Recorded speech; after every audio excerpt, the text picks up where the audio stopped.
নমস্কার, কেমন আছেন সকলে? আশা করি ভালো আছেন। অঙ্কনা ডেইলি লাইফস্টাইলে নতুন আরও একটি ব্লগে আপনাদের সবাইকে জানাই স্বাগত। ঘড়ি কাটায় এখন বাজে সকাল 7:30। আপনাদের সঙ্গে এখন থেকে ব্লগটা স্টার্ট করছি। আজকে অনেক দিন বাদে জানেন তো, আদিত্যর ভীষণ শরীর খারাপ হয়েছে।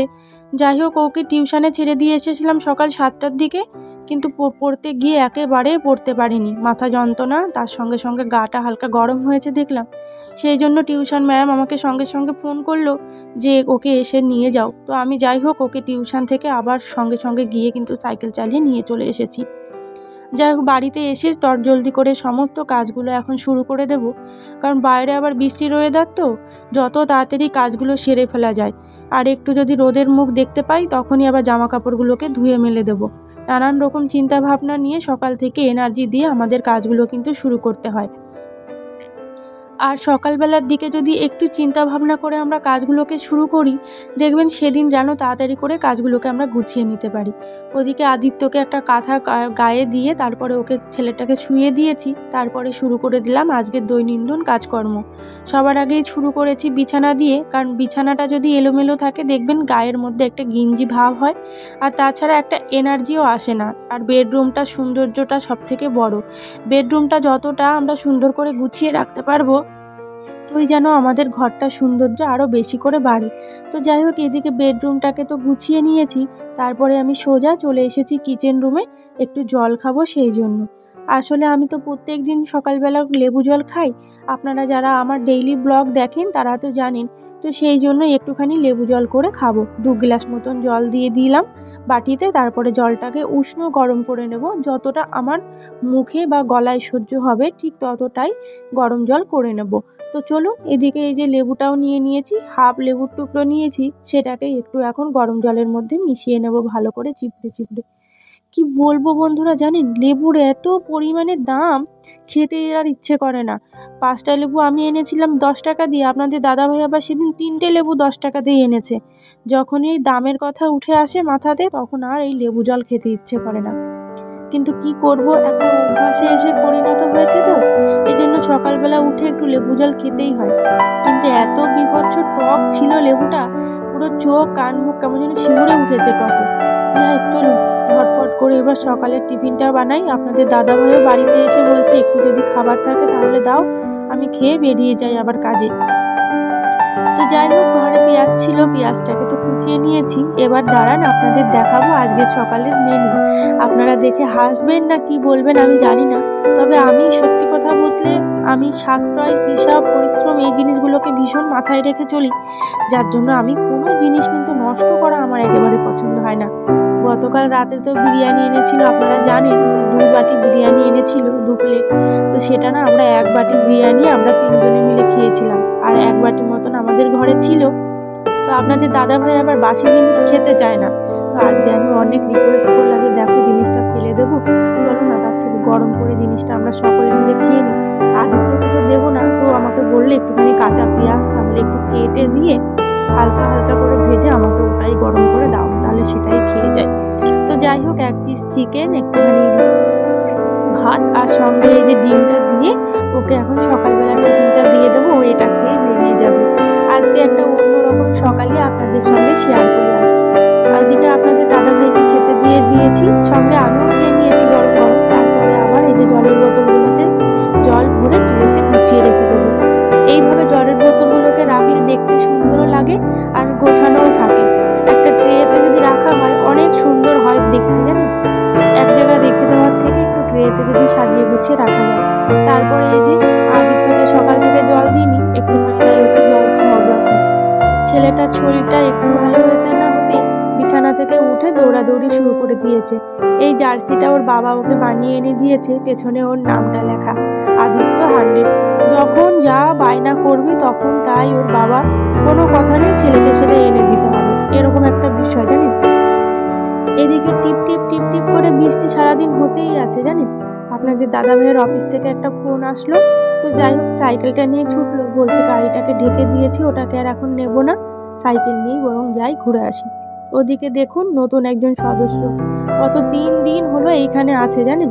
আসলে মনে হয় ওর বাসাটিতে জলে ভরে গেছে, যার জন্য এই অবস্থা। ও এখানে এসে বসে আছে। যাই হোক, চলুন দুপুরবেলার রান্না বান্নাটা এখন শুরু করব।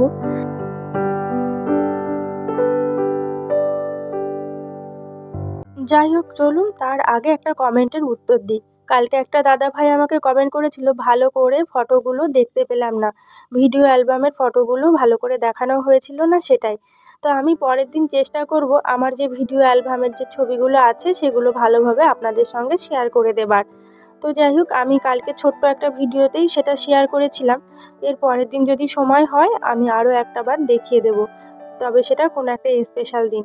এদিকে দেখুন বেজে গেছে কিন্তু সকাল 8:30। 8:30টার লোকালটা এখন ঘরের সামনে দিয়ে যাচ্ছে। বাইরে কিন্তু টুকুর টুকুর করে বৃষ্টি হতেই আছে। চলুন বৃষ্টি হতে যাক, আর এদিকে আমার কাজগুলোকেও আমি ঝটপট করে গুছিয়ে নিই। চলে এসেছি সকালবেলার যে বাসনগুলো ছিল সেগুলোকেই এখন একটু পরিষ্কার করে ধুয়ে মেজে রাখার জন্য। আরও একটা কমেন্ট আপনাদের সঙ্গে পড়ি। রাধে রাধে, আমার শাশুড়ি মা বৈষ্ণব গোবিন্দের নিত্য সেবা করে, একাদশী করে, কোয়ার্টার সামনে ট্রেনটা দেখতে বেশ ভালো লাগছিল। হ্যাঁ দিদিভাই, আমিও একাদশী করি, কিন্তু একাদশীটা অ্যাকচুয়ালি আমার শ্বশুরমশাই মারা গেছেন, তো সেই জন্যই আমার একাদশীটা করা হচ্ছে। তো যাই হোক, আমি এদিকে কিন্তু আমার আয়রনের ওষুধটা সকালবেলা খেতে ভুলে গেছিলাম, সেটাকেই এখন একটুখানি খেয়ে নিচ্ছি। প্রত্যেক দিন সকালবেলা করে একটা করে আয়রনের ওষুধ এখন থেকে খাবো, কারণ শরীরে একেবারে হিমোগ্লোবিন কম হয়ে গেছে, যার জন্য ডাক্তারের হিসাব মতনই কিন্তু আয়রনের ওষুধটা খাচ্ছি। আদিত্য ওষুধ খাইয়ে দিতে ভীষণ ভালোবাসে, সেই জন্য ওকে ডাকলাম যে একটু ওষুধ খাইয়ে দিয়ে যাও। সমস্ত কিছু গুছিয়ে নিয়েছি, রান্নাঘরের সমস্ত কাজ গুছিয়ে নিয়ে সবজিগুলোকে কেটে রেখে তারপরে কিন্তু এই যে বাইরে জামা কাপড় মেলতে এসেছি। আরও একটা কমেন্ট পড়ছি, ঠিকই বলেছ, আমাদের মতন সাধারণ পরিবারের গৃহবধূদের ওষুধ খাওয়া বা ডাক্তার দেখানো বিলাসিতা বলে মনে হয়। যাই হোক, খরচের ভয়ে ডাক্তার দেখাতে ইচ্ছে আর করে না। সত্যি কথা বলতে কি হয় বলুন তো, অতিরিক্ত শরীর খারাপ যখন হয় তখনই কিন্তু এই ডাক্তার দেখানো বা ডাক্তারের কাছে যাওয়া, চেক আপ করা, তখনই এইগুলো আমাদের মতন মানুষদের হয়ে ওঠে। তাছাড়া কিন্তু করা হয়ে ওঠে না। ওই যখন দেখি যে আর চলতে পারছি না, মাথাটা আর চলছে না, সংসারে কাজে মন লাগছে না, তখন গিয়েই এই আয়রনের ওষুধগুলো আনলাম, যে দেখি একটু যদি এনার্জি আসে।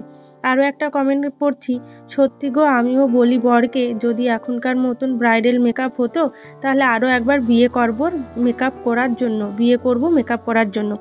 অ্যাকচুয়ালি সত্যি কথা বলতে আগের দিনের ভিডিওতে এই কমেন্টটা এসেছিলো। এই দিদিভাই আমার ভিডিও দেখে, আমার ভীষণ ভালোও লাগে, প্রত্যেকটা ভিডিওতে সুন্দর সুন্দর কমেন্টও করে। তো যাই হোক, ওই দিদিভাইয়ের ভিডিও আমরা দেখি, আমার ভীষণ ভালো লাগে। এর উত্তরটা আমি পরে দিচ্ছি, দাঁড়ান একটুখানি, একটা আদিত্যর সঙ্গে খেলা করছিলাম, একটুখানি দেখি। চলো আসলাম। কোথায় রে? এখানে তো নেই।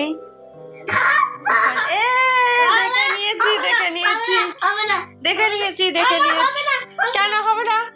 রান্না করতে করতে ছেলেটাকেও সামলাতে যেহেতু হয় আমাকে, এই জন্য রান্নার ফাঁকে ফাঁকে এসে কিন্তু ওর সঙ্গে একটু লুকোচুরি খেলছিলাম। তো যাই হোক, ওকে আমার এদিকে সমস্ত দিক যেহেতু একা হাতে সামলাতে হয়, এই জন্য আমাকে অনেক কিছু দেখতে হয়, অনেক কিছু মেনটেন করেই কিন্তু আমাকে চলতে হয়। বাচ্চার মনটাও রাখতে হবে, এদিকে রান্নাটাও করতে হবে। তো যাই হোক, ওর সঙ্গে খেলতে খেলতে কিন্তু এদিকে আমার ভাতটাও হয়ে গেছে, তরকারিটাও হয়ে গেছে। এবার আসি আপনাদের ওই ব্লাইডের যে মেকআপ লুকের একটা কমেন্ট করলাম তার কথা বলতে। এখানে যে ডিম ঝোলটাও করে নিয়েছি, আর এদিকে করেছি হচ্ছে কুমড়োর ছেচকেরি। তো যাই হোক, রান্নাটা তো হয়ে গেছে। এবার আমি আপনাদেরকে বলি, আসলে আমার ওই যে বিয়ের অ্যালবামটা আপনাদের দেখিয়েছি, ইচ্ছে অনেক কিছুই ছিল, আসলে পরিস্থিতির উপরে নির্ভর করে, সময়ের উপরে নির্ভর করে যে কতখানি কি আমরা করে উঠতে পারবো। মনের ইচ্ছাগুলো তো সবসময় থাকলে হয় না, সব কিছু সময়ের উপরেও নির্ভর করে। ইচ্ছা ছিল ব্রাইডাল মেকআপ করার, কিন্তু সেটা আমার হয়ে ওঠেনি। যাই হোক, একজন দিদিভাইকে ডেকেই সেই সাজগোজটা করা হয়েছিল। দুপুরবেলা খাওয়া দাওয়ার পরে আমরা কিন্তু সকলে খাওয়া দাওয়া করে নিয়েছি। দুপুরবেলা মেনুতে কি কি ছিল সেটাও আপনাদের দেখিয়ে দিয়েছি। তারপরে এই যে আমাদের একটা পার্সেল এসেছে, অত্যন্ত জরুরি, অত্যন্ত প্রত্যেকটা ঘরে মনে হয় এরকম একটা জিনিস আমাদের রাখা উচিত। তো যাই হোক, আপনাদের দাদাভাই এটা কিনে দিয়েছে আদিত্যকে।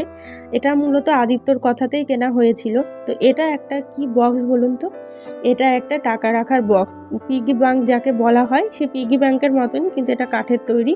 তো যাই হোক, বাচ্চারা এটা পিগি ব্যাংকই বলে। তো এখানে মূলত 10,000 টাকা আপনি জমাতে পারবেন, আর যত টাকা রাখবেন সেই 100টা টাকা রাখলেন, একটা টিক চিহ্ন দিয়ে রাখলেন। যা টাকা রাখবেন, 50 টাকা রাখলে 50টা টাকার একটা টিক চিহ্ন দিয়ে রাখলেন, 500 টাকা রাখলে একটা টিক চিহ্ন দিয়ে রাখতে পারবেন। এরকম দেখে একটা বক্স এনেছি, আর আদিত্যকে এটাই বোঝালাম যে বাবা, এইভাবেই কিন্তু টাকাটা তুমি জমাবে। ও তো দেখে ভারী খুশি। তো যাই হোক, আমরা দুপুরবেলা একটু রেস্ট নেওয়ার পরে সন্ধ্যাবেলাতে আপনাদের দাদাভাইকে একটু চা করে দিচ্ছিলাম। যাই হোক, এদিকে আদিত্য দুধটাও দিয়ে দেবো এখন, আর এদিকে চাটাও হয়ে গেছে বানানো। ভিডিওটা তবে আজ এই পর্যন্ত রাখছি। আপনাদের সকলের কেমন লাগলো আপনারা অতি অবশ্যই জানাবেন। ভালো লাগলে চ্যানেলটিকে সাবস্ক্রাইব করে পাশে থাকবেন। ভালো থাকবেন সবাই।